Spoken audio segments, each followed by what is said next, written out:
Hi, I'm Rebecca the Prairie Gal, and welcome to my second episode of short little field trips of things interesting to do and see around Chicago. Today we're at Fabyan Forest Preserve, and there's some interesting things to see here, so come on along and we'll check them out. There's a couple interesting features here. I'm actually on an island, and there's a lighthouse here. I guess to give ships and more likely boats on the Fox River signal that there's an island here, because we are indeed standing on an island.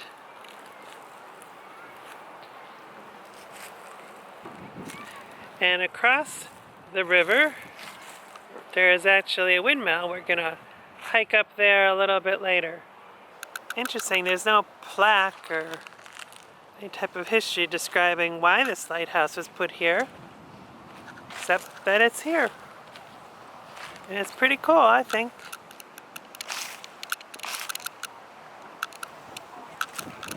And here's the Fox River. Today is November 4th, 2020.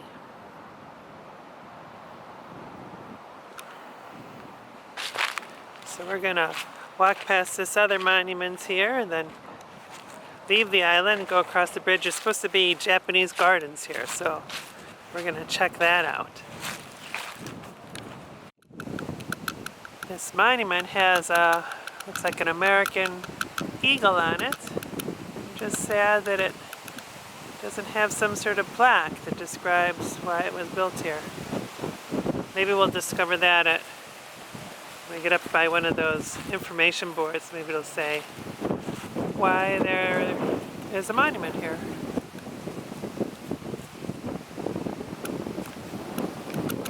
Behind me, this is looking south down the river. So the water here flows to the north, down through Fox River Valley here, west of Chicago, continues south from here, past cities like Batavia, Aurora, and eventually dumps into the Illinois River into the Mississippi River, and down to the Gulf of Mexico. So this water will be taking quite a journey.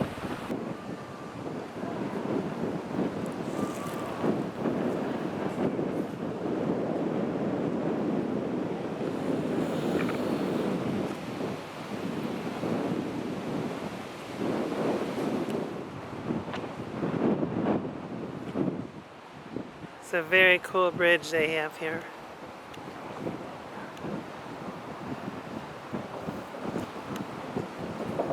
There's also a bike path on both sides of the river. I think it's called the Fox River Bike Trail. Years ago I didn't ride a lot of it, but I used to ride a lot of miles. But today we're just walking. The bike is right there. And in front of us it looks like the Japanese gardens.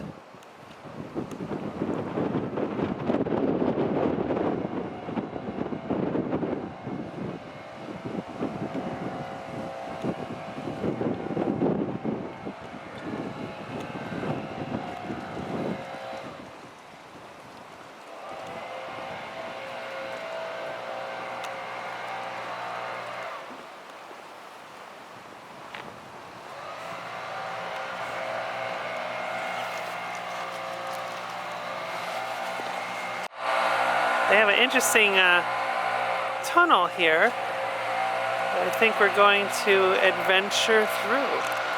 This is where we came from across the bridge on the island. The windmill's back across the river.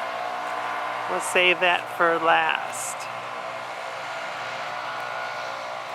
And now I want to check out this tunnel. Pretty cool.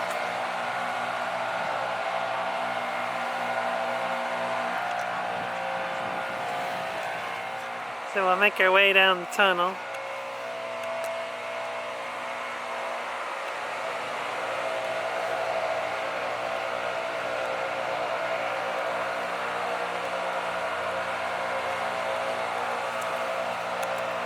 Looks like there's some sort of monument up here at the end of the tunnel. in the center of the tunnel. Oh, it's a sundial.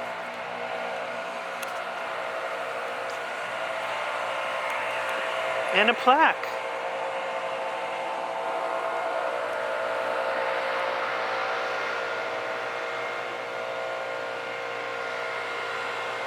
The sundial is dedicated to the memory of John M. Butler,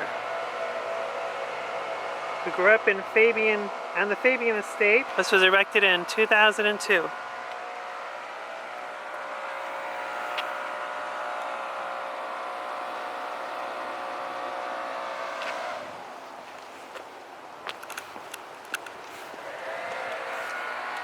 Take a walk up by the house.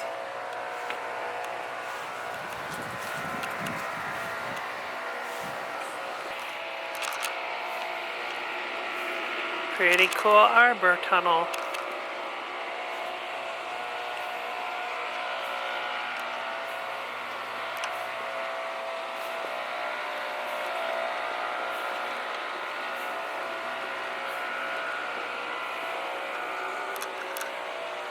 I think the Japanese garden is over there. So we'll go up and check out the house, and we'll hit the garden. Can I climb the hill?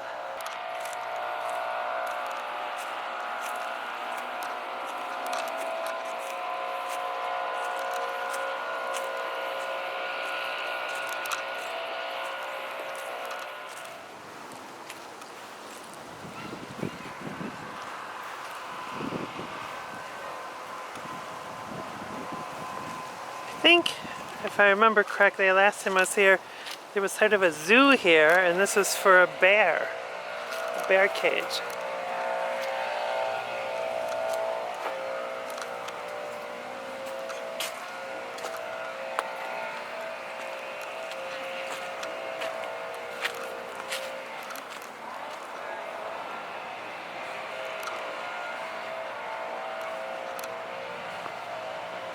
I see a plaque that'll hopefully fill us in on some information. I like that duck. Look at that duck.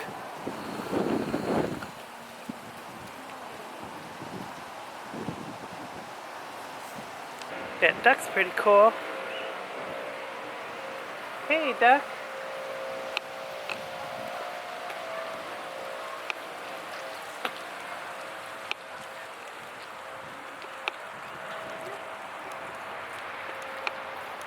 It says here, the Fabyan Villa, residence of George and Nellie Fabyan, 1905 to 1939. And it's open Wednesdays 1 to 4, so we'll go check it out. Well, unfortunately, it looks like they're closed due to COVID. But we can walk around the grounds and see what there is to discover here.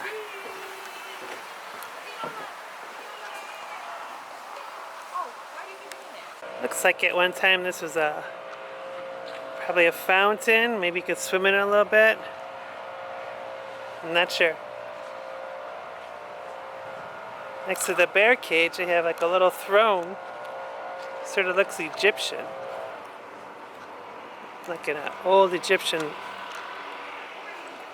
altar here. Again, no plaques. Kind of wish I knew what they were for.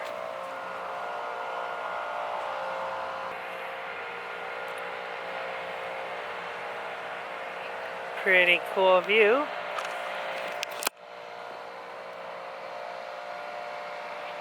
Alright, we'll continue.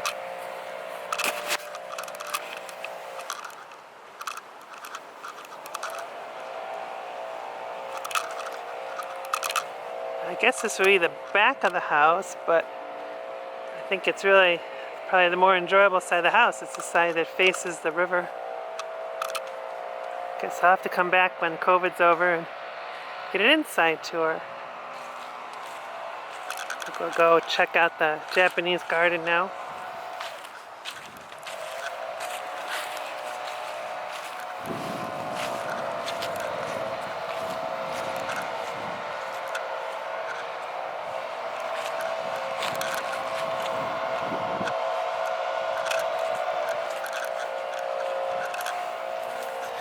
right there. Hoping it's open. If not, we'll just have to peek in over the fence. Definitely a really cool looking Japanese garden. I like that round bridge. See if we can get a little closer. So the sign says they're not closed because of COVID. They're just closed for the season. So, but we can see a lot from just looking over the fence. That looks very Japanese.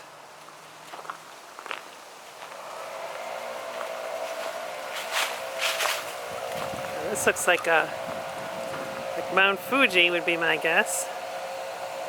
With a white top.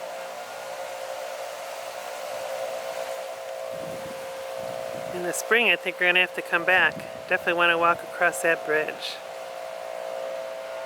They do have a plaque here, but it shows they are closed after October 15th. So just have to walk around and look from the outside. Ah, here's the bear cage I was thinking about. Yeah, this looks like the right size for a bear cage. I don't know what that other cage is for, but I do see a sign over here. So maybe it will enlighten us a little. Let's see. Fabyan bear cage.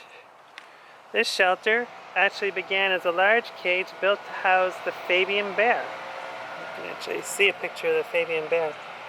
It was built around 1920 to replace the first bear cage, which was wire and wood structure. The first inhabitant, Mary, was a female American black bear. Two American brown bears, Tom and Jerry, lived here as well. During the Fabyan period, the cage did not have a roof. The spikes may still be seen along the top sides of the wall. These spikes were meant to keep the bears from climbing out of the cage. The bears also had a large tree branch placed in the center of the cage they can climb onto and look over the estate. What a surprising sight it must have been for the passerbys. Very cool. And now you can have your lunch where the bears ate. All kinds of picnic tables in there.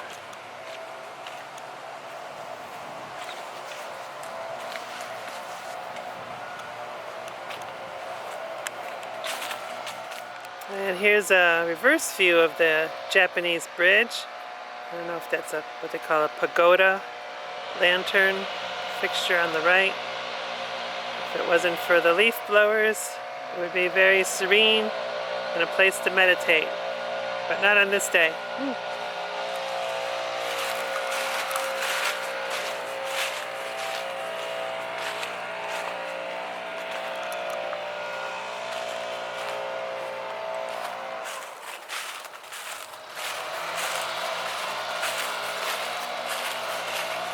There's a great picture there.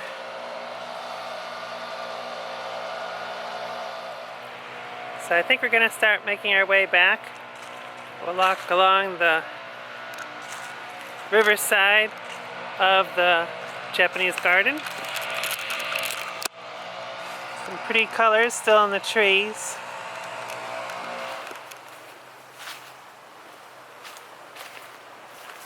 This looks like one of the main entrances to the Japanese garden. Closed for the season.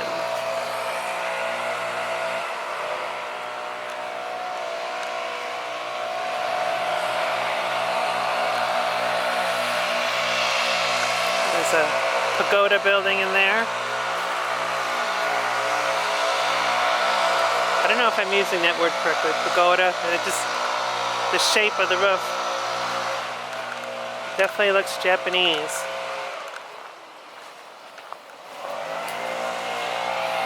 So we'll be crossing back over the bridge and making our way towards the windmill. Whew.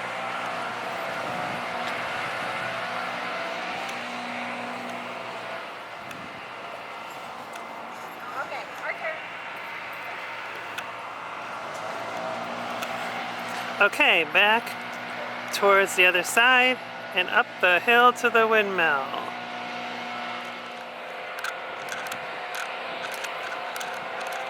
Beautiful day today. I think somewhere in the 60 degrees, I believe. Almost 70. Almost don't need this jacket. I definitely think we're experiencing our Indian summer right now. That's better, you can actually see me. Yeah, experiencing Indian summer, which means we've had a good hard frost, good cold frost, and now we're having some warm weather after the frost. At least that's what I've always understood Indian summer to be. That we couldn't have Indian summer till you've had a frost.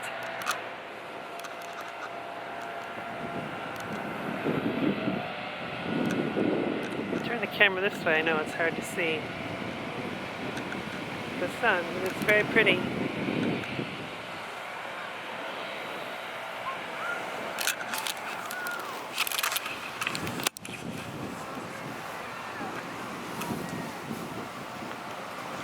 I like that giant stump. That was a big tree. So big like that, it's probably a couple hundred years old. It's probably here when the Native Americans were here.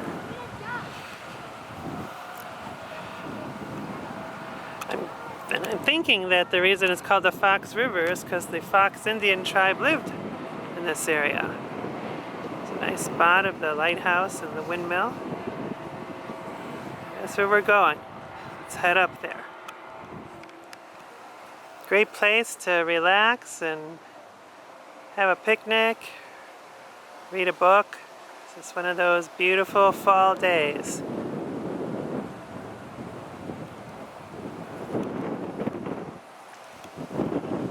Or you could pedal your way down the path.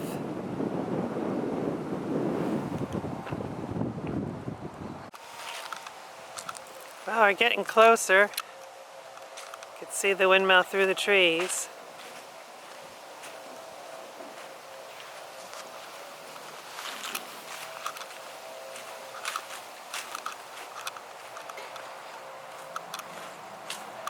A few years ago, I remember they were doing some restoration work on the windmill, and they had the whole entire top housing, the part that actually holds the windmill blades and that axle. They had it down on the ground, so a number of years ago. So I'm very happy to see it's been restored to its former glory.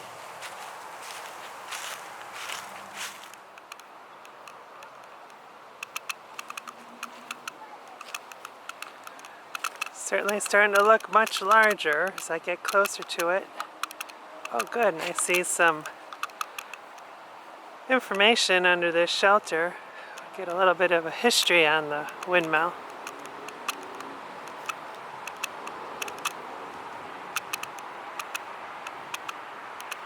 I don't believe it's open today. I think there are special weekends in the summer when it is open and one can come visit. We'll do that next summer, I think. There's a great view over the Fox River.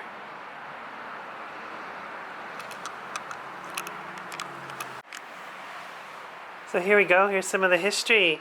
In 1875, two German immigrants, Louis Bacchus and his brother-in-law Friedrich Brockmann, constructed a windmill on a 10-acre site in York Center, which is now part of Lombard. The site today is known as Knowles Park. The windmill structure came from prefabricated kit, including hand-cut beams and hickory and maple gearing. The mill was used to grind grain and corn up until the end of the 19th century, when most of the wheat moved further west.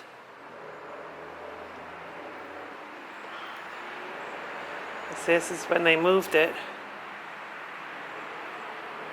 On October 15th, 1914, Colonel George Fabyan purchased the windmill from Friedrich Rung for $8,000 and chose to have the windmill, though the windmill had been deteriorated badly from sitting unused for more than a decade. Fabyan had dismantled it in York Center and shipped it to its current site here in Geneva, the Colonel's estate known as Riverbank. This project took 19 months and $77,000 to complete. Most of the original windmill was discarded during the move from York Center to the estate, keep going the basic structure and milling gear. Some pictures of the process.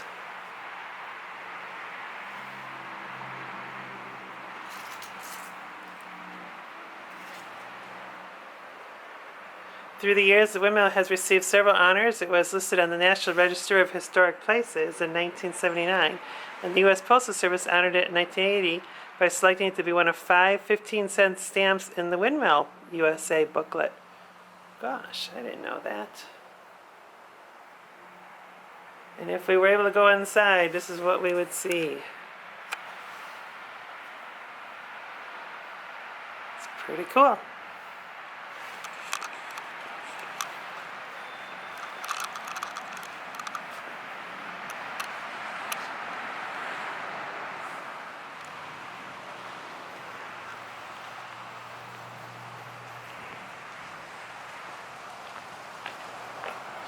No tours today, but free to look around the outside.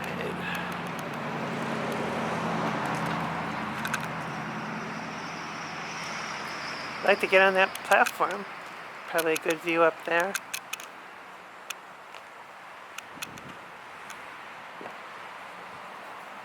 Sorry about the sun.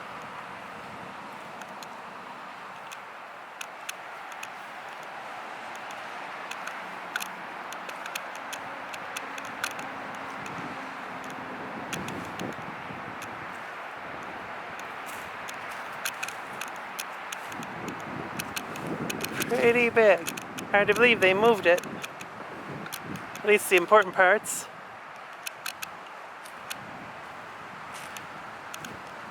A lot of fun history to explore here in the River Valley, Fox River Valley. Well, that brings us to the conclusion of our field trip today.